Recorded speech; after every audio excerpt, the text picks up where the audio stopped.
우리 이 시간 온 마음과 정성을 다해 살아계신 아버지 하나님을 예배하길 소망합니다. 우리의 신앙의 고백을 올려드립니다.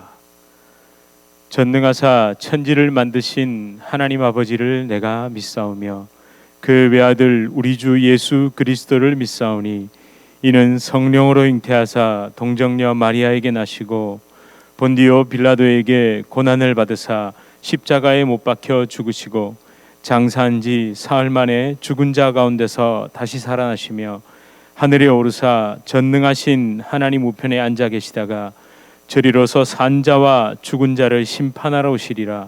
성령을 믿사오며 거룩한 공예와 성도가 서로 교통하는 것과 죄를 사하여 주시는 것과 몸이 다시 사는 것과 영원히 사는 것을 믿사옵나이다.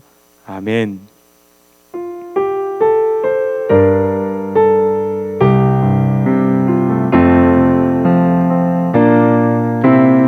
나는 하나님을 예배하는 예배자입니다.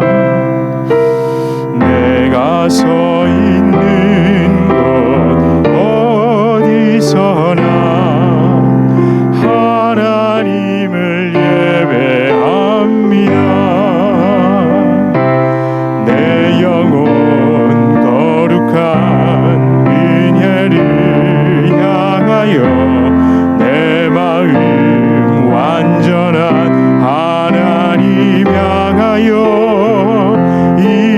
이곳에서 바로 이 시간 하나님을 예배합니다. 이 찬양이 좀 어색하실 겁니다. 아마 처음 불러보시는 분들 많으실 겁니다. 주일학교의 어린 아이들이 하던 찬양입니다. 이것을 어른들도 함께 부르는 찬양이 됐습니다. 어렵지 않습니다. 가사를 잘 집중하시면서 무엇보다 순수한 아이들이 이 찬양을 먼저 하나님 앞에 드렸다는 걸 생각하시면서 우리 함께 이 찬양을 다시 한번 고백드리겠습니다.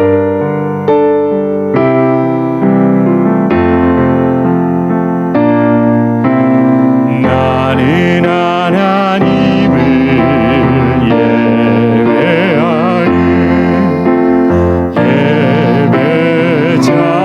예배자입니다. 내가 서 있는 곳 어디서나 하나님을 예배합니다. 내 영혼 거룩한 은혜를 향하여 내 마음 완전한 하나님 향하여 이곳에서 바로 이 시간 하나님을 예배합니다. 다시 한번 나는 하나님을 예배하는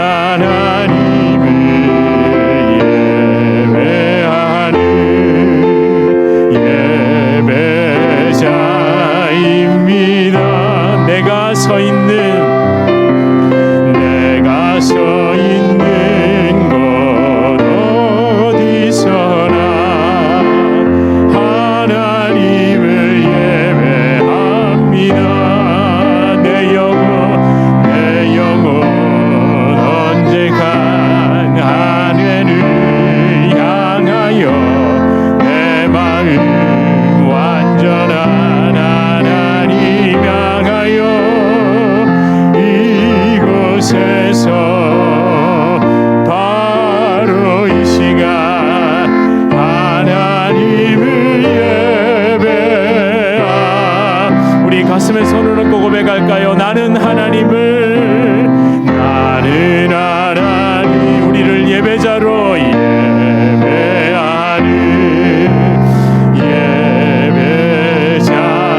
예배자입니다. 내가 서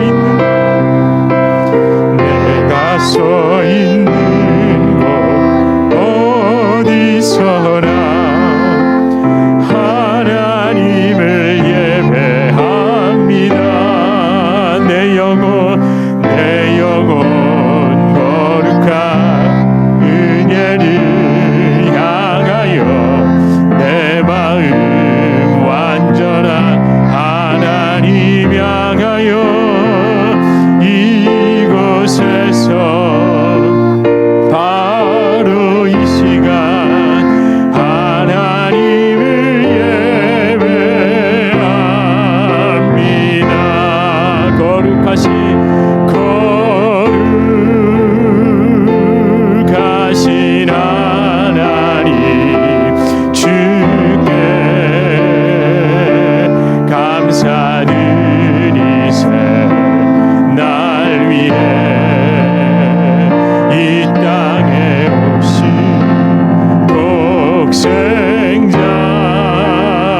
예수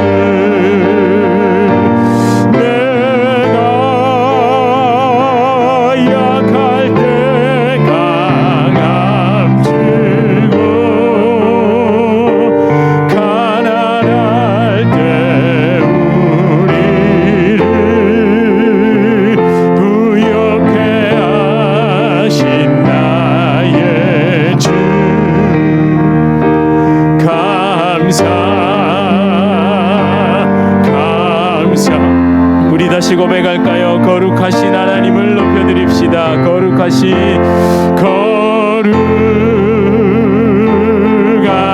하나님 주께 감사드리세.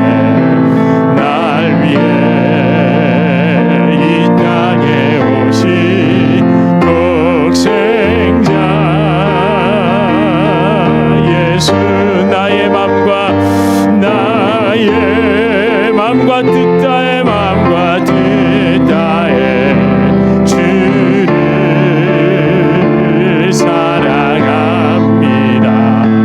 날 위해 이 땅에 오신 독생자 예수 내가 약할 때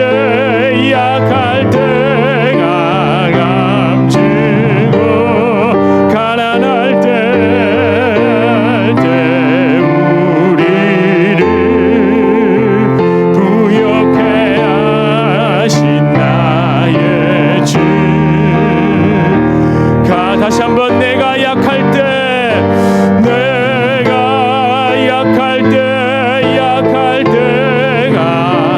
감추고 가난할 때 우리를 부욕해 하신 나의 주 감사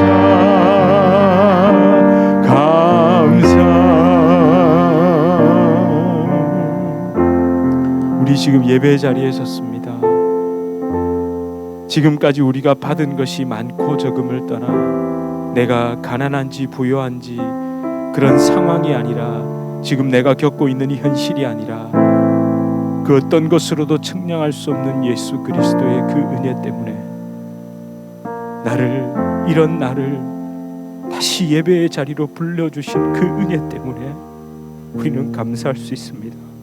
하나님, 오늘 다시 예수님 때문에 더 기뻐하고 더 감사할 수 있고, 하나님 우리 안에 채워지지 않은 것들 때문에 내가 곤고함을 느끼기보다 모든 것을 이기시는 능력, 모든 것을 뛰어넘는 그 예수 그리스도의 사랑 때문에, 그 십자가 은혜 때문에 내가 감사할 수 있게 하시고 또 예배자로 설 수 있게 하여 주시옵소서. 우리 이렇게 함께 동성으로 기도하시겠습니다. 하나님, 내가 진짜 감사할 수 있는 것이 무엇입니까? 하나님, 나를 다시 예배자로 불러주신 이 은혜가 얼마나 큰지 내가 고백하여 주시옵소서. 주님, 나를 불쌍히 여기시고 주님, 나에게 아버지 하나님 낮은 마음을 허락하여 주시옵소서. 나에게 그 엎드린 마음을 허락하여 주시옵소서. 하나님, 나의 닫혀진 이 마음을 열어주시고 하나님, 내가 주님의 십자가 그 은혜, 그 장막 가운데로 들어가 하나님 가려주신 은혜, 덮어주신 은혜가 내 심령을 쏟아놓게 하여 주시옵소서. 하나님, 가진 껍데기로 내가 여전히 그것이 축복이고 그것이 나의 아버지 정교적인 또는 내 자아를 하나님 설정해 주는 것들인 줄 알고 착각했던 내 마음을 주님 걷게 하여 주시옵소서. 주님 앞에 설 때 알몸으로 선다는 것을, 주님 앞에 설 때 그리스도 은혜 아니면 안 된다는 것을 하나님 내가 깨닫게 하여 주시옵소서. 주여 아버지 하나님, 그것에 충양하여 그것에 아버지 어려웠다면 하나님 나를 불쌍히 여겨주시고 주님 아버지 긍휼히 여겨주시옵소서. 내 심령을 쏟아놓는 예배되게 하여 주시옵소서. 내 심령을 하나님께 드리는 예배되게 하여 주시옵소서. 하나님, 지금 이 순간 다시 한번 솔직하게 주님 앞에 나아가며 하나님, 내가 내 영으로 주님을 바라볼 수 있게 하시고 하나님, 나를 예배자로 세우시고 은혜 가운데 하나님 내가 흠뻑 젖어들게 하여 주시옵소서. 나를 진정으로 구역해 하신 그 십자가 은혜가 나를 이끌어가는 그 삶을 살게 하여 주시옵소서. 아버지 하나님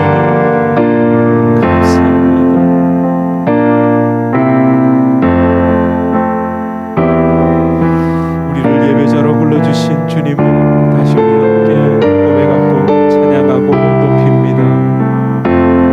나는 하나님을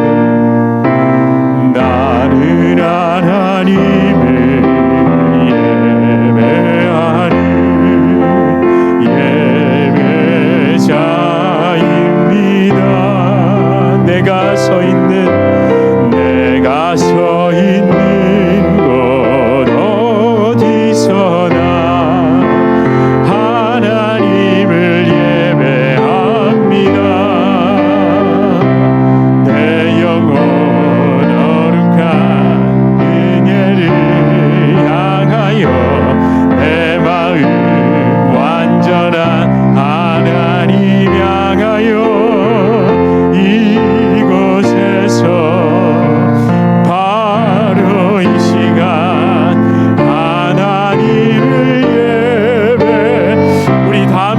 고백하실까요? 나는 하나님을 예배하는 나는 하나님을 예배하는 예배자입니다. 내가 서 있는 곳 어디서 누구를 예배하시겠습니까? 하나님을 예배합니다. 내 영혼 거룩한 은혜를 향하여 내 마음 완전한 하나님 향하여 이곳에서 바로 이 시간 하나님을 예배하 우리 손을 들고 고백할까요? 나는 하나님을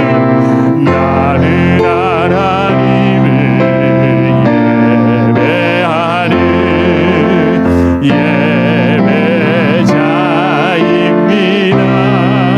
내가 서 있는 곳 어디서나 하나님을 예배합니다. 내 영혼 거룩한 은혜를 향하여 내 마음 완전한 하나님 향하여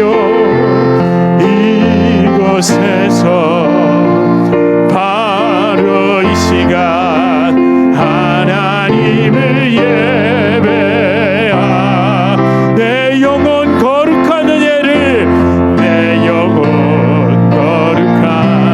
은혜를 향하여 내 마음 완전한 하나님 향하여 이곳에 바로 이 시간 하나님을 예배 다시 한번 이곳에서 바로 이 시간 바로 이 시간 하나님을 예배하 우리를 예배자로 불러주신 주님께 영광의 박수 올려드립니다. 주님 감사합니다. 예배자로 불러주심에 감사합니다. 할렐루야. 아멘. 아멘. 기도해 주십시오.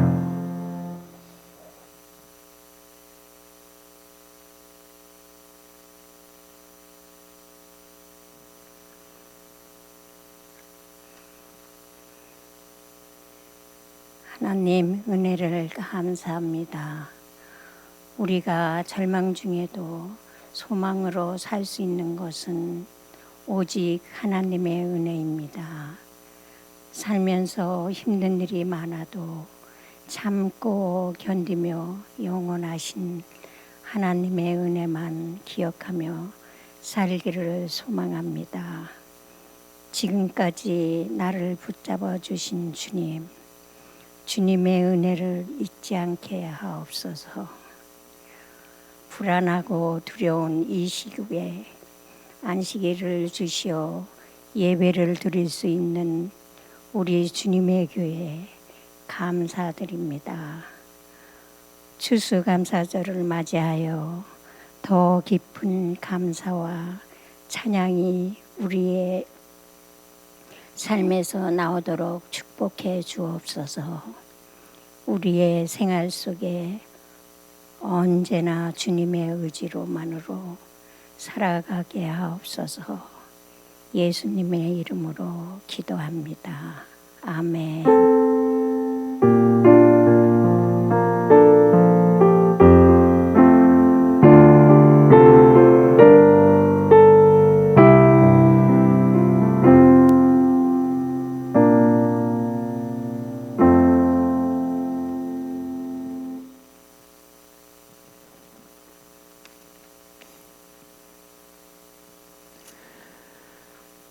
하나님께서 주시는 말씀입니다. 하나님께서 주시는 말씀 데살로니가전서 5장 23절부터 28절까지 말씀입니다.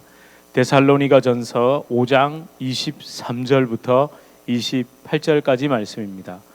우리 한 절씩 교독하시고 마지막 절 합독하시겠습니다. 평강의 하나님이 친히 너희를 온전히 거룩하게 하시고 또 너희의 온 영과 혼과 몸이 우리 주 예수 그리스도께서 강림하실 때에 흠없게 보존되기를 원하노라. 너희를 부르시는 이는 미쁘시니 그가 또한 이루시리라. 형제들아 우리를 위하여 기도하라. 거룩하게 입맞춤으로 모든 형제에게 문안하라. 내가 주를 힘입어 너희를 명하노니 모든 형제에게 이 편지를 읽어주라. 우리 주 예수 그리스도의 은혜가 너희에게 있을지어다. 아멘. 예, 우리 앞뒤 좌우로 서로 인사하시면 고맙겠습니다. 우리 서로 인사하시겠습니다. 잘 오셨습니다. 반갑습니다. 예, 손도 이렇게 흔들어 주시고 예, 너무 반갑고 너무 좋습니다. 너무 감사하고요. 지난주 사사기로 넘어갈까 이런 말씀을 드렸죠. 사사기로 넘어갈까? 지난주 내내 또 데살로니가 전서를 한 번 더 살펴볼까? 제가 망설인다고 말씀드렸습니다. 망설이면 결국 한 번 더 하게 되죠. 망설인다는 건 이 사사기도 기대가 되지만 데살로니가 전서를 이대로 넘어가려니까 너무 아쉬웠습니다. 그런데 한 주간 동안 또 갈등을 했습니다. 계속 갈등했죠. 왜냐하면 이번 주 오늘이 무슨 날이죠? 추수감사주일이죠. 예, 추수감사주일입니다. 그러니까 절기설교에 대한 부담감, 추수감사주일이니까 절기설교를 해야 되잖아요. 저만 그런가요? 여러분들 추수감사절이 다가왔을 때 혹시 이런저런 부담감이 없으십니까? 부담감 없으세요? 저만 있나 봐요. 그런 분은 없으시죠? 추수감사주일이니까 감사주일에 헌금을 얼마 해야 되나 뭐 이런 부담감, 그거 아닙니다. 제가 지금 그 말씀 드리려는 게 아닙니다. 감사를 해야만 한다는 부담에 시달리지 않으세요? 이 역설적이지만 이 즈음이 되면, 가을이 되고 뭔가 결실의 계절 이러면 우리는 어떻게 해야 됩니까? 억지로라도 감사 제목을 찾아야 된다는 부담감을 넘어선 종교적 의무감은 없으신지요? 그런 거 없으세요? 있으시죠? 예. 어쩌면 우리는 이미 의무화, 종교화된 감사에 노출되어 있습니다. 항상 감사, 무조건 감사, 덮어놓고 감사, 나가도 감사, 들어와도 감사. 그새 잊으셨습니까? 다 그렇게 하셨잖아요. 얼마 전에 우리 살펴봤는데요. 항쉬범 뭡니까? 항상 기뻐하라, 쉬지 말고 기도하라, 범사에 감사하라. 그렇게 돌아가면 좋은데 사실은 이미 그 본문을 보면서 우리는 뭘 파괴했습니까? 종교심을 파괴했죠. 이게 이미 우리에게 종교심으로 자리 잡고 있고 우리는 너무 이런 게 익숙하다 못해 그냥 의무감으로 행하고 있더라는 거죠. 우리는 추수감사주일이라는 절기를 맞이하여 아이러니하게도 추수감사주일이라는 이 종교화되고 의무화된 감사를 깨뜨릴 필요가 있습니다. 그렇게 해야 됩니다. 그래서 감사와 관련된 성경 구절을 찾기보다 무모하리만큼 아니 무식하리만큼 단순하게 또 말씀을 따라 묵상했습니다. 한 절 한 단어도 놓치지 않으려고 그렇게 머문 것이 27절입니다. 27절에 내가 주를 힘입어 너희를 명하노니 모든 형제에게 이 편지를 어떻게 하라고요? 읽어주라고. 제가 읽어드렸죠. 여러분 우리 함께 읽었습니다. 다행입니다. 설교 끝입니다. 읽어줬으니까 제가. 그건 아니죠. 그래서 오늘 제목을 편지 속에 숨은 감사라고 정해봤습니다. 정확히는 편지를 읽어주라 속에 숨은 감사입니다. 성경은 다큐멘터리적 역사 기록 또는 율법 규례에 대한 기록, 시문학 등등 다양한 문학적 요소를 가지고 있습니다. 그러나 가장 기본적인 문학적 성격이 뭘까요? 성경의 편지입니다. 편지요. 특히 신약 성경은 모두가 편지입니다. 누군가에게 써 보낸 겁니다. 예수님에 대한 이야기를 써서 다 보낸 겁니다. 편지의 특징이 뭡니까? 좀 광범위합니까? 편지의 특징은요, 개인적이죠. 대다수가 편지는 개인적입니다. 그러면 이 개인적이라는 말 속에 중요한 사실이 또 하나 나와 있습니다. 개인적으로 준 편지는 반드시 어떻게 해야 됩니까? 그렇죠, 읽어야죠. 개인적으로 줬는데 그 편지를 찢어버리면 어떡합니까? 아니 한 개인에게 준 편지, 그러니까 제가 질문 드릴게요. 누군가 나에게 개인적으로 준 편지를 읽지 않고 버린다든지 아니면 액자에 넣어서 걸어두신 분 계세요? 아무도 그런 분은 없을 겁니다. 아마 인류 역사 속에서 편지를 읽지 않고 액자에 넣어서 고이 보관하는 사람은 아무도 없을 겁니다. 반드시 편지는 읽게 되어 있습니다. 오늘 본문에서도 이 편지를 읽으라고 되어 있습니다. 명령이지만 명령할 필요가 없죠. 사실은 편지 안 읽는 사람은 없기 때문에. 그러니까 읽어주라는 것은 내가 읽는 것뿐만 아니라 사실은 나에게 온 편지를 낭독하여 모든 사람이 알 수 있도록 하라는 겁니다. 여기서 편지를 읽어주라라는 그 속에는 낭독한다는 의미가 있거든요. 낭독하여 나에게 개인적으로 온 편지를 모두가 알 수 있도록. 여러 가지가 있겠죠. 그 당시에는 복사기가 있어서 프린트해서 줄 수도 없고, 그 다음에 문맹률이 높았기 때문에 누군가 읽어주지 않으면 무슨 내용인지 잘 모릅니다. 아무튼 읽어줬습니다. 그러면 읽으라 속에 조금 더 깊은 의미가 있는데 그걸 한번 찾아보겠습니다. 이게 뭐냐면 헬라어에 보면 이 단어가 아나기노스코라는 단어로 되어 있는데, 이 아나라는 말이 경상도 분들은 또 아나 여기 있다, 죄송합니다, 옛다 여기 있다가 아니고 아나라는 말은 again입니다. again, 다시라는 뜻이 있습니다. 기노스코라는 말은 알다, 아는 것. 그러니까 영어로 하면 to know, 그냥 아는 겁니다. 그러니까 다시 알게 하기 위하는 겁니다. 읽어야 하는 이유가 뭐라고요? 다시 알기 위해서 읽는 겁니다. 이게 좀 더 확장되면 배운다라는 의미도 있고요, 학생이 되다라는 의미까지도 아나기노스코를 쓸 수 있습니다.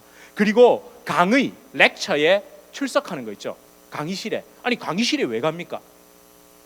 알려고 가잖아요. 알려고 가는 겁니다. 그런데 또 한 가지 더 들어가 보겠습니다.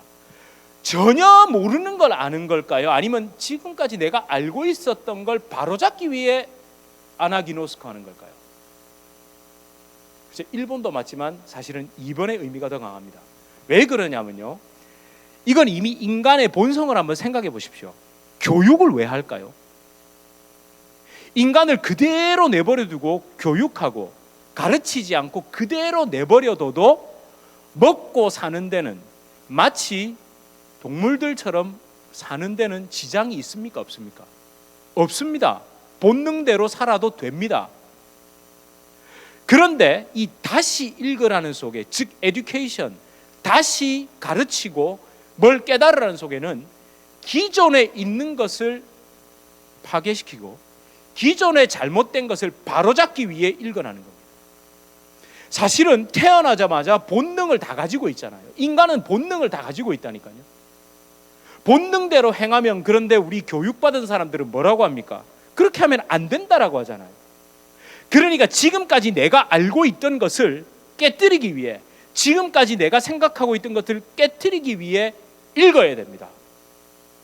사실은 성경을 읽어야 하는 이유도 아이러니하게도 성경을 오해했기 때문에, 지금까지 내 본성대로 성경을 이해했기 때문에 너무도 아이러니하게도 성경 말씀을 이해하고 곡해하고 그렇게 자기 알아서들 다 해석했습니다.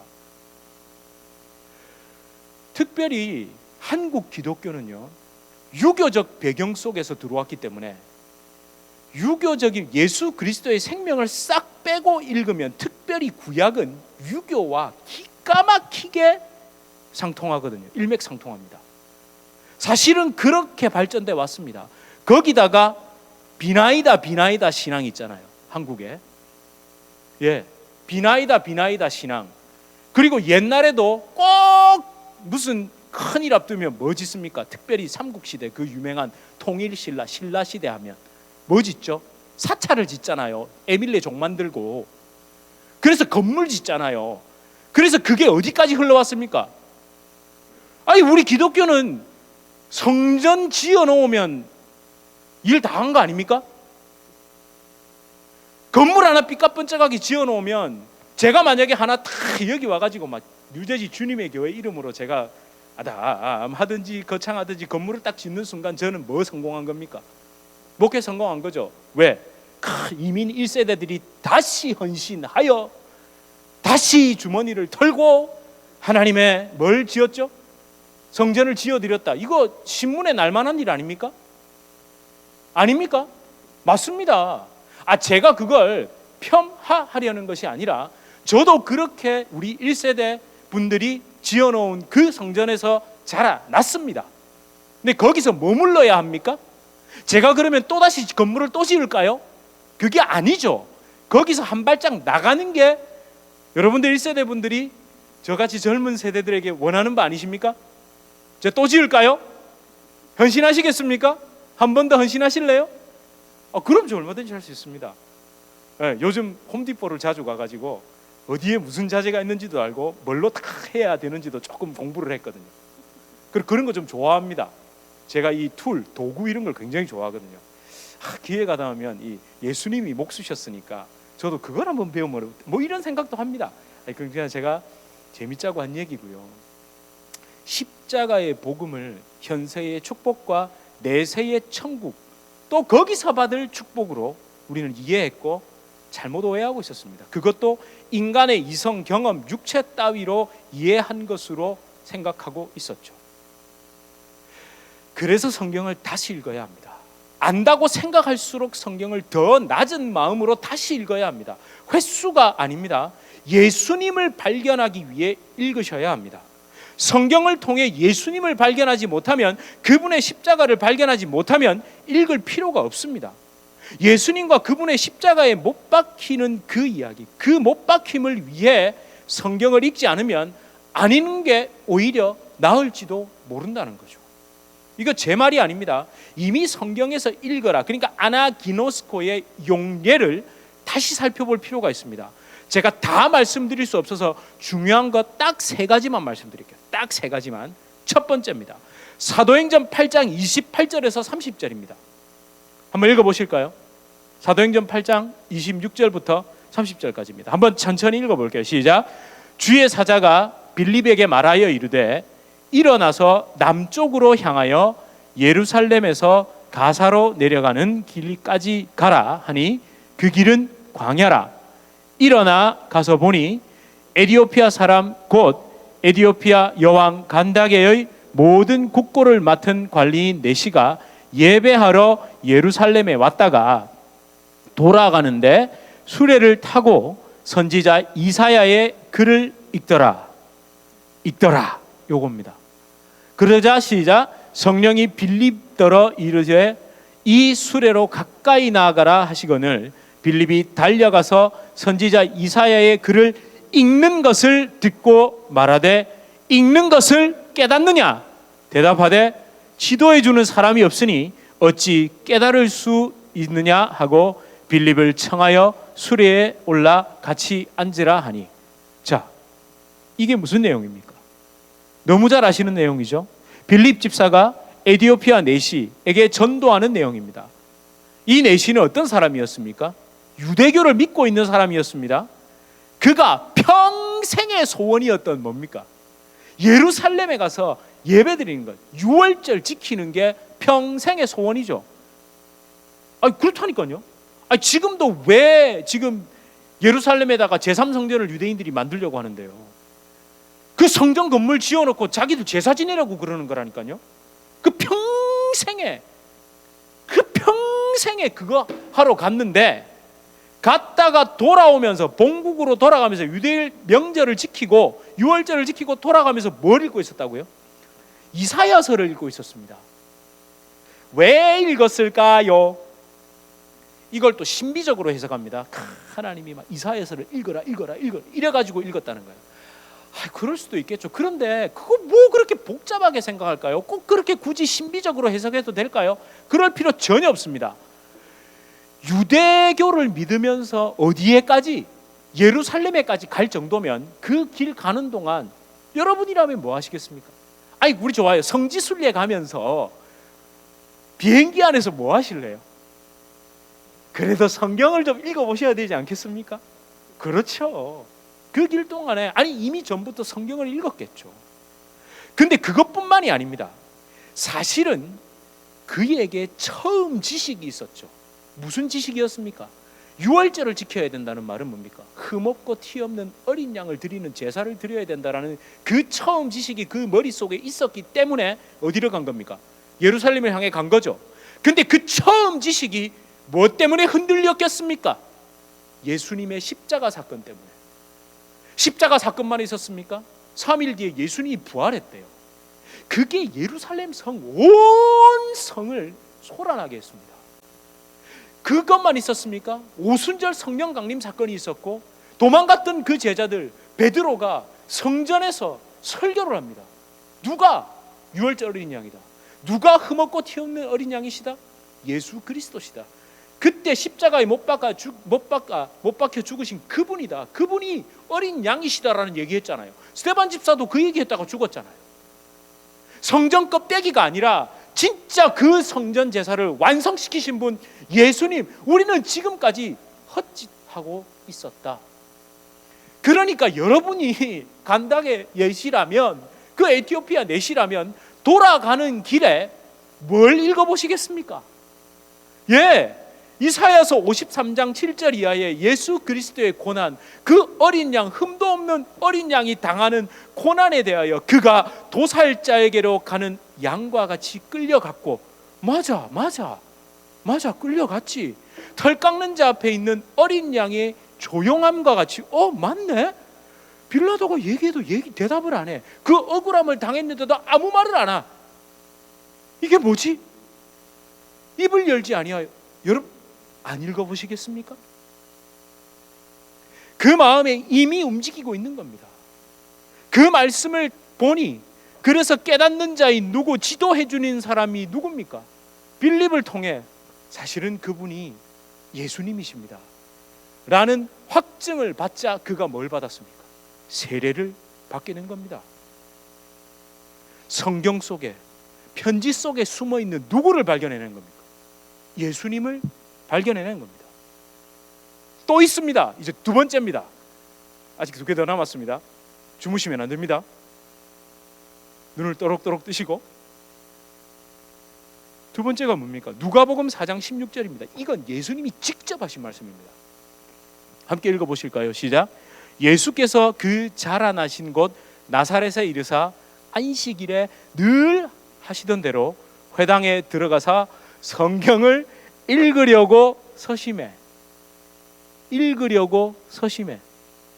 다시 알려주려고 읽으시는 거죠. 낭독하시는 거죠. 뭘 읽으셨습니까? 이사야 61장입니다. 예수님께서 그 자라신 곳 나사렛에 이르사 안식일에 늘 하시던 대로 회당에 들어가서 성경을 읽으시려고, 다시 가르치시려고 서셔서 그 이사야서 61장의 말씀, 그 이사야가 선포한 말씀 뭐죠?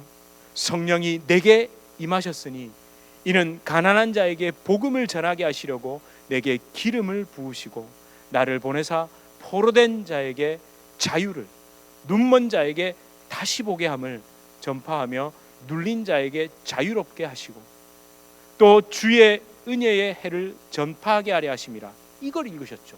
이걸 다시 읽으신 겁니다. 거기 있는 사람들 그 말씀 모르는 사람 아무도 없다니까요. 근데 그 사람들은 어떻게 해요? 자기 생각대로, 즉 유대교 전통대로 다윗 같은 그런 왕이 올 걸로, 메시아가 올 걸로 알고 있었죠. 처음 지식. 근데 그걸 다시 읽으심으로 그게 누구다? 나야. 그게 바로 나야. 이걸 선포해 주신 겁니다. 말씀 속에 숨겨진 그리스도, 당신 자신을 처음으로 직접 말씀에 근거하여 선포하신 게 바로 이 누가복음 4장 16절의 이야기입니다. 하나 더 살펴봐야 되죠. 더 살펴봐도 되겠습니까? 졸음 안 오시죠? 이렇게까지 제가 눈을 막 이렇게 뜨고 하는데 졸리시면 안 됩니다. 그러면 무슨 설교를 들으셔도 좋습니다. 네. 마가복음 12장 26절에서 27절입니다. 한번 함께 읽어보실까요? 시작. 죽은 자가 살아난다는 것을 말할진대 너희가 모세의 책 중 가시나무 떨기에 관한 글에 하나님께서 모세에게 이르시되 나는 아브라함의 하나님이요 이삭의 하나님이요 야곱의 하나님이로라 하신 말씀을 읽어보지 못하였느냐. 하나님은 죽은 자의 하나님이 아니요 산 자의 하나님이시라 너희가 크게 오해하였도다 하시니라. 너희의 처음 지식은 오해했고 지금 내가 읽어주는, 즉 다시 알려주는 이게 진짜야 이 말이죠. 그럼 누구에게 하신 말씀이죠? 바로 사두개인들에게 하신 말씀입니다. 누구? 그 사람들은 뭘 주장했습니까? 부활이 없다고 얘기한 겁니다. 부활이 없다고 얘기한 겁니다. 그렇게 주장한 사두개인들에게 다시 일깨워 너희의 처음 지식이 잘못됐다는 것을 성경 말씀을 통해, 그러니까 하나님의 말씀, 모세의 책 중에, 구약 성경 중에 하나님이 어떻게 해요? 모세한테 나타나셔서 나는 아브라함, 이삭, 야곱의 하나님이다 이 말이 뭡니까? 지금 누가 아브라함, 이삭, 야곱이 살아있다는 얘기도 하신 거야 이 얘기잖아요. 그래서 하나님은 죽은 자의 하나님이 아니라 산 자의 하나님이다, 이걸 얘기하는 겁니다. 그 사람들은요, 사두개인들은요, 하나님의 말씀의 본질은 집어던지고 그저 이 땅의 욕심만을 차리려고 죽은 자의 재산 상속이 어디로 가는지가 궁금해가지고 사실 앞에 질문했잖아요. 가서 읽어보십시오. 그것까지 다 하면 너무 길어지니까. 12장에 그 얘기를 한 겁니다. 예수님한테 죽은 자의 부활에 대해서 설명하는데, 자 보세요, 참 재미나지 않습니까? 모세의 책을 읽으면서 그 사람들의 생각은 어디로 가 있다고요? 죽은 자의 상속권은 어디로 갈 것인가? 거기에 눈이 몰려 있잖아요. 여러분, 우리 그렇다니까요. 내가 생각하고 내가 원하고 내가 바라는 것으로 성경을 끌어와가지고 그렇게 해석하고 그렇게 이해해서 그렇게 말한다니까요. 그런데 하나님은, 예수님은 사실은 책망하셨다기보단 얘들아 오해했구나, 몰랐구나, 그게 중요한 게 아닌데, 그게 본질 아닌데 너희는 오해한 거야, 이렇게 설명해 주시는 거죠. 다시 읽어주심으로 말미암아 제발 좀 다시 읽어봐라, 아나기노스코 좀 해봐라, 좀 제대로 읽어봐라. 너의 패역한 생각, 죄성에 오염된 생각, 이 땅의 것만 생각하는 그 썩은 생각을 버리고 성경, 이 편지를 좀 다시 읽어봐라. 하나님께서도 아브라함, 이삭, 야곱, 그 수백 년 뒤에 오는 그 후손이었던 모세에게 나는 살아있는 자의 하나님이야 라고 말씀하셨잖아요. 그 여전히 이 땅의 상속, 이 땅에 뭐 만들어 놓는 것, 이런 것들에 눈이 가 있는 그 마음을 돌이켜 나 예수를 좀 바라봐 달라고 그 얘기하고 계시지 않습니까? 저와 여러분, 성경, 그러니까 하나님의 말씀, 이 편지를 통해 자기 생각, 인간의 한기로 말미암은 종교성을 걷어내지 않고 성경을 보면 무조건 엉뚱한 소리 하게 되어 있습니다. 부활의 생명을 단순하게 어떻게 생각하시죠? 우리 부활하면 어떻게 생각하세요? 부활하여 뭐 하시려고? 천국 가셔가지고 어떻게 살아요? 영원토록 살면서 하나님이 이 땅에서 한 그 공로에 따라 여러 가지 집들이 있죠. 거기에서 영원토록 사시려고. 그러니까 이게 불로장생에 입각한 구원론이죠. 우리가 진시황입니까? 예? 아니죠. 우리 그렇게 이해하고 있다니까요. 부활의 생명을 오해하면 우리가 구원받아 하나님 나라에 가는 것을 내 육신의 생각과 내 종교적인 경험으로 여전히 이해하고 있으면 이단들의 주특기가 뭔지 아세요? 축복과 저주를 딱 놓고 여때 카드를 내밉니다. 그죠? 한번 잘 생각해 보세요. 저주라는 카드를 가지고 공포심과 두려움을 주죠. 그렇게 하면 천국 못 가, 그렇게 하면 구원 못 받아, 그렇게 하면 휴거 안 돼. 특히 그렇게 하잖아요. 그 다음에 축복이라는 카드를 들고 어떻게 합니까? 이렇게 열심히 하면, 이렇게 충성하면, 이렇게 하면 뭘 더 줘. 그러니까 어떻게 해라? 다 갖다 바쳐. 요 공식이라니까요. 뭐 어려울 거 없습니다. 절대로 축복이라는 사탕을 가지고 여러분을 부추기면 조심하셔야 됩니다. 그 다음에 저주라는 카드를 가지고 공포심과 두려움을 주면 그 복음 아닙니다. 절대 아닙니다.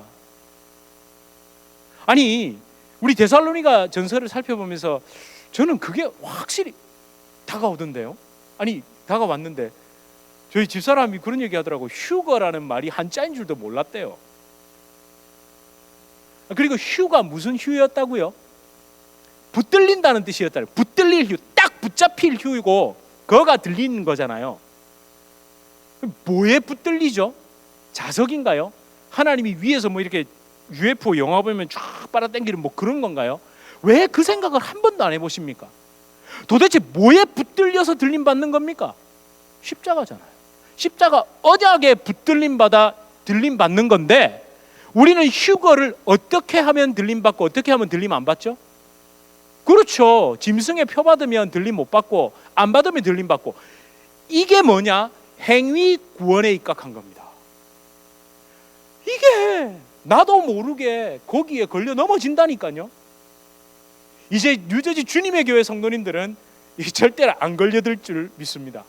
안 걸려드시겠죠? 아니, 제가 여러분 축복했잖아요. 어떤 축복을 했습니까? 제가 축복을 딱 해드릴게요.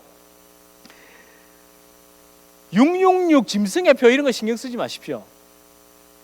그게 아니라 예를 들어 좋습니다. 지난주에 제가 갑자기 백신 얘기했잖아요. 백신 얘기. 그럼 이렇게 생각해 보십시오. 백신의 안정성 여부에 따라 맞으시고 건강하게 삶의 현장에서 그리스도의 십자가 언약에 붙들려 휴거되시길 축원합니다. 아멘 안 하세요? 어떠세요? 그게 굉장히 성경적인 이야기입니다. 짐승의 표 받지 말고 들림받길 축원합니다. 이게 아니라 백신의 안정성 여부에 따라 맞으시고 건강하게 삶의 현장에서 사시다가 그리스도 언약에 붙들려 휴거되시길 축원합니다. 예, 얼마나 좋습니까? 이 문장만 기억하셔도 넘어가지 않으실 겁니다. 예. 그리고 뭐라고 말씀드렸죠? 휴거는 뭡니까? 공중에서 주의 얼굴 뵈옵고 거기서 영원히 사는 게 아니라 새 하늘과 새 땅으로 재창조된 이곳에서 사는 겁니다. 자꾸 그렇게 생각하는데 날개 달고 뿅 올라가가지고 하늘에 예루살렘 성이 있어. 거기에서 그냥 막 산 하늘의 예루살렘 성이 아니라 예루살렘 성은 성막으로 말씀되는 내가 이 성전을 헐라 내가 3일 만에 이 성전을 다시 짓겠노라는 예수님이죠. 예수님. 그분과 함께 다시 내려오셔야 됩니다. 공중에서 주의 얼굴을 맞이하고, 그러니까 왜 신부가 들어오면 신랑이 나가서 이렇게 맞이하고 거기서 결혼합니까? 여기까지 오잖아요. 내려오셔야죠. 예. 저와 여러분, 우리 성경을 다시 읽읍시다. 그대로 두면 죄성에 기울어지는 나를 인정하면서 말씀에 붙들림 받기 위해 매일 다시 성경을 읽읍시다. 다시 읽읍시다. 그렇게 성경을 통해 내 본심, 내 마음, 본 마음이 항상 비춰져야 됩니다.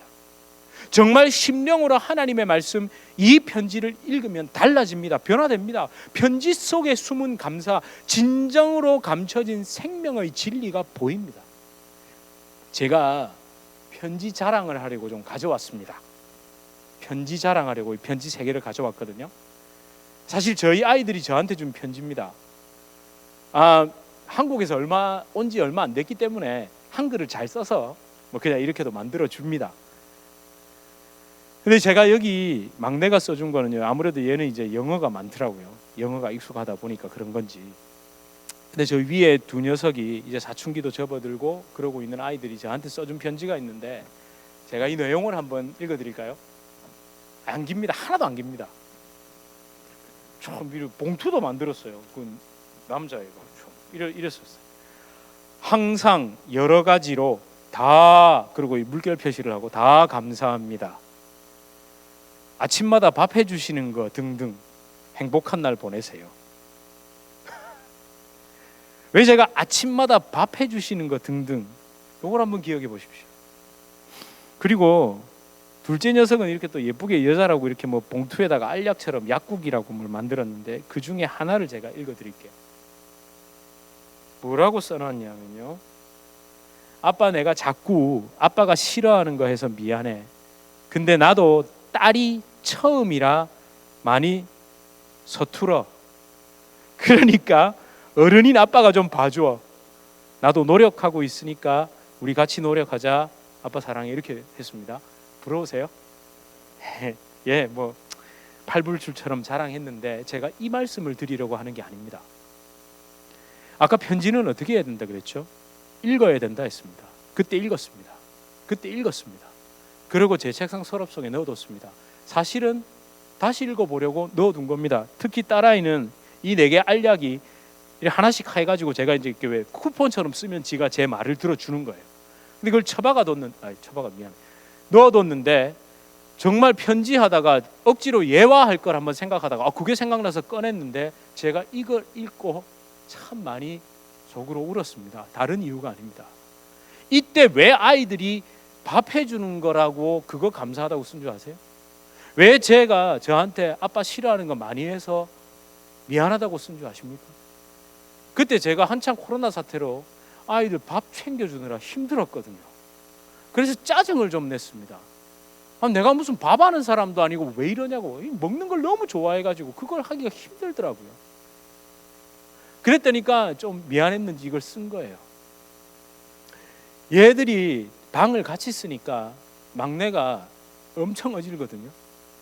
지가 이걸 치워주는 게 지치다가 제가 한 번씩 지저분한 걸 보면 난리를 친다고요.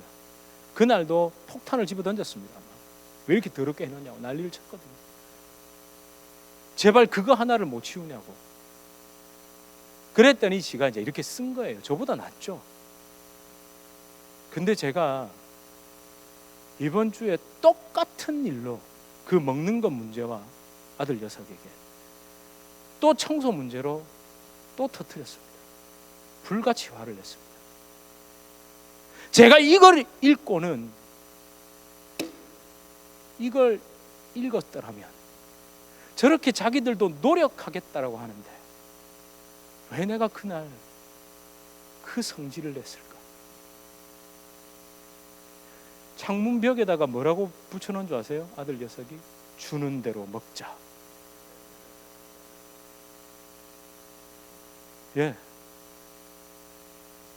그리고 제가 이걸 보고는 앞뒤 안 했습니다. 아빠가 미안한데, 그런데 안 하고 정말 미안하다고, 참 미안하다고. 근데 이 아이들이 어제 밤에는 아들 녀석이 빨래를 다 개어놨더라고요. 저는 우렁각시가 나온 줄 알았습니다. 제가 잠이 안 와서 핸드폰 보고 딴짓한 게 아니라 쉴 내려와가지고 자기가 우리 저 모든 가족의 빨래를 이렇게 개어뒀더라고요. 다음번에는 안 할 수도 있겠죠. 그래도 그렇게라도 하는 게 어딥니까? 자식 자랑하려는 게 아니라 포인트는 뭐라고요? 편지를 읽었더라면, 편지를 읽었더라면, 여러분 하나님의 편지, 성경을 정말 제대로 읽고 계시나요? 사실 주님의 교회에 가장 감사하는 것이 있습니다. 제가 성경을 읽을 수밖에 없게 만드시잖아요. 힘듭니다. 저희 아이들이 절더러 책상이 무슨 친구네요. 아까도 이렇게 하는 거 보셨죠? 이게 이제는 이것도 잘 안 보이려고 그러거든요. 눈이 좀 많이 피곤한데 괜찮습니다. 노안이야 계속 오겠죠. 이거 제가 성경 준비 안 한다고 노안이 갑자기 사라지는 것도 아닐 테고, 피곤하던 눈이 좀 덜할 수도 있겠지만, 그러나 저도 살아야 하니까요. 저도 하나님 말씀 앞에서 제가 생명 얻고 살아야 하니까요. 하나님 말씀을 감사하게도 여러분들 중에는 제 어쩌면 개인적인 그 편지에 대한 감상인데, 그 묵상인데도 그걸 필사하시는 분도 계시다 그러고요. 그걸 보시면서 정말 이렇게도 생각해 볼 수 있었겠구나, 내가 그냥 그렇게 읽었구나 라는 생각도 하셨다는 얘기도 해주시고. 그래서 함께 읽어가자는 거예요. 함께 말씀을 읽어가고 함께 말씀을 묵상해 갑시다. 제가 학위 공부하고 이럴 지력과 여력은 안 되지만, 하나님 편지 이 성경을 여러분과 함께 읽기 위해서 정말 최선을 다하겠습니다. 이 편지, 이 성경, 그리고 그 책상을 진짜 친구 삼고, 십자가를 제 심령의 저울 삼고, 기도의 무릎을 원동력으로 삼아서 저도 한번 최선을 다해 보겠습니다. 가끔 쉬는 시간도 좀 주십시오. 저도 최선 다할 테니까 언제든 물으시고요. 언제든 함께 하나님의 말씀을 다 같이 다시 우리 모두 함께 읽게 되길 소망합니다. 사실 마지막에 있는 말씀은 제가 다음으로 넘길게요. 여러분, 그리스도의 편지입니다. 여러분, 분명 하나님께서 고린도후서 3장 3절에 너희는 그리스도의 편지라고 말씀하시죠. 하나님 우리를 예배자로 세우시고 예배자로 부르시고, 우리 하나님 나는 예배자입니다로. 사실 이 두 곡의 찬양이 계속 망설여졌는데요, 하나님 우리를 부르시고 예수님을 우리에게 알게 하신 것은 참 예배자로 세우시기 위함입니다. 하나님이 여러분에게 종교 헌신을 요구하시는 것도 아니고, 뭘 그렇게 그냥 죽도록 충성하라, 이 땅에서 너의 사명은 이것이니까 이거 완수하고 와라, 이게 하나님 너에게 주신, 내가 너에게 준 사명이다. 사실 이거 우리의 종교 사명의 얽매인 생각입니다. 그런 분도 봤습니다. 저도 이 젊은 나이에 제가 성전 건축 몇 번 했을까요? 평생에 누구 한 번도 하기 힘들다는 거 저 4번 했습니다. 4번 했다고요. 안 믿어지세요? 저 진짜 4번 했습니다. 성전 건축하느라 통장 잔고 제로 만들어 보신 적 있으세요? 제로. 저는 만들어 봤는데요, 신혼집을 구하라고 준 어머니가 결국 들으시겠네요. 어머니가 신혼집 구하라고 준 돈의 3분의 1을 성경 건축원금 했습니다. 엄마 용서해 주세요. 그런데 그 성전에서 예배 드린 적이 없습니다. 물론 좀 섬기다가 다 그 교회들 이상하게 떠났습니다. 그래서 주님의 교회는 좀 오래 있을 것 같습니다. 성전 건축을 안 했잖아요. 저는 그걸 건축해놓고 제가 거기에서 예배자로 서고 거기에서 무럭무럭 자라나지 않은 걸 지금도 정말 감사합니다. 정말 감사하고 있습니다. 건축을 했다는 것이 잘못된 것이 아니라 그 건축이 제 우상이 되고 그 건축이 제 자아가 되어버릴까 봐 하나님은 저를 다시 새로운 곳으로 옮겨주셨다는 거죠. 하나님은 지금 이 시간 이 순간 저와 여러분을 예수 그리스도로 말미암은 진정한 예배자로 삼으시는 줄 믿습니다. 우리 함께 찬양하시겠습니다.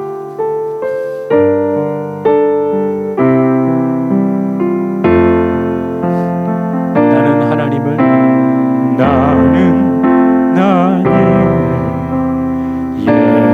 예배하는 예배자입니다.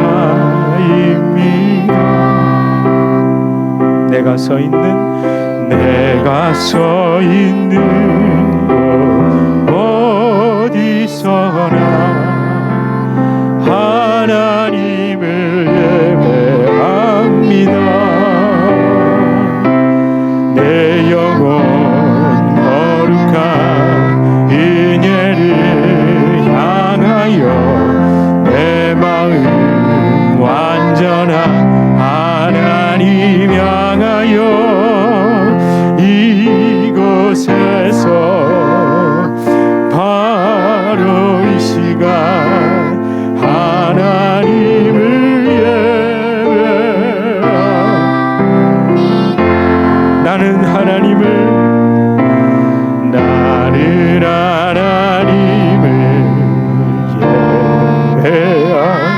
예배자입니다. 예배자입니다.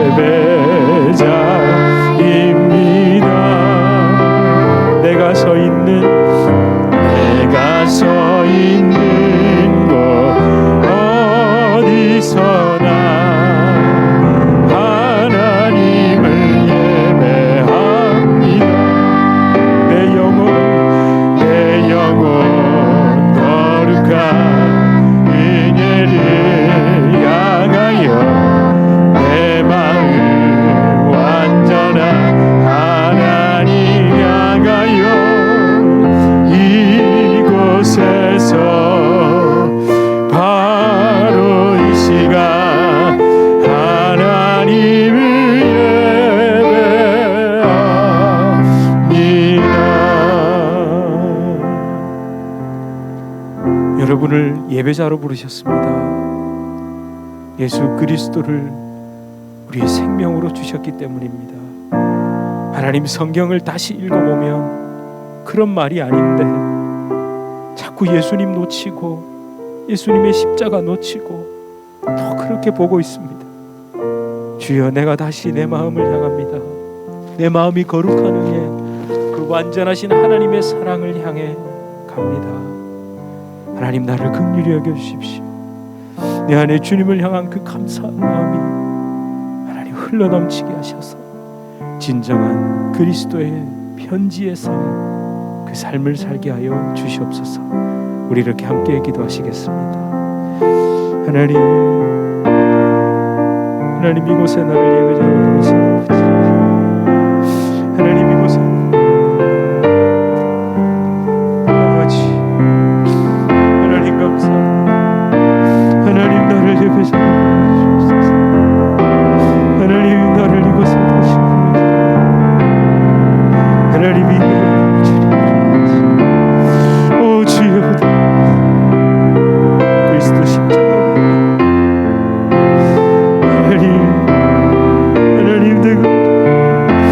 하나님 얼마나 많은 것을 드렸다고 내가 주님 앞에 내 의로움을 드러낼 수 있겠습니까?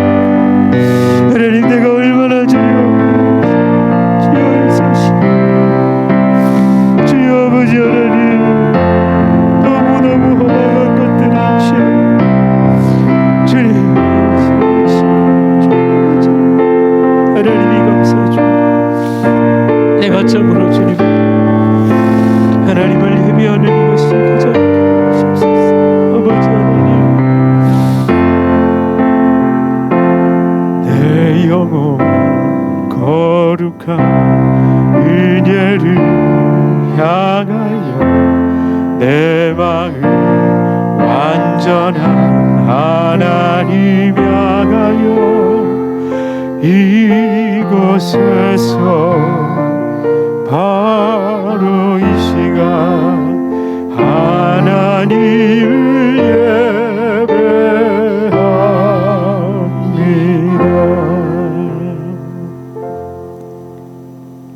하나님, 감사의 제목을 찾느라 너무 이것저것 뒤적거린 것은 아닙니까? 엉뚱한 것을 뒤적거리지 말고 하나님 말씀을 열어 다시 읽어보면 그 말씀 속에서 예수님을 발견한 것만큼 감사한 것이 없습니다. 주님, 우리의 심령이 거룩한 은혜를 향하게 하시고 우리의 심령이 완전한 하나님을 향하게 하셔서 이곳에 나를 예배자로 세우신 이 놀라운 은혜를 그 어떤 것도 생각하지 않고 온전히 누리게 하여 주시옵소서. 하나님, 제발 껍데기와 눈에 보이는 것에 감사하고 안하고 이렇게 흔들리지 않게 하시고 내 안에서 생명으로 계신 주님 때문에 내 영혼 감사함으로 넘칩니다라는 고백 드릴 수 있도록 우리를 붙잡아 주시옵소서. 예수 그리스도 이름으로 간절히 기도드립니다. 아멘. 우리 주 예수 그리스도의 은혜와 하나님 아버지의 극진하신 사랑과 성령 하나님의 위로 교통 교제 충만케 하시는 역사, 성경 속에 숨겨진 예수 그리스도를 발견함으로 진정한 감사가 넘치게 하시는 그 놀라운 역사가 주님의 교회 성도님들과 주님의 교회로 불러주실 주의 귀한 자녀들 개인의 삶, 가정, 생업, 직장, 사업 하시는 모든 일 가운데 이제로부터 영원토록 함께 있을지어다. 아멘.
1로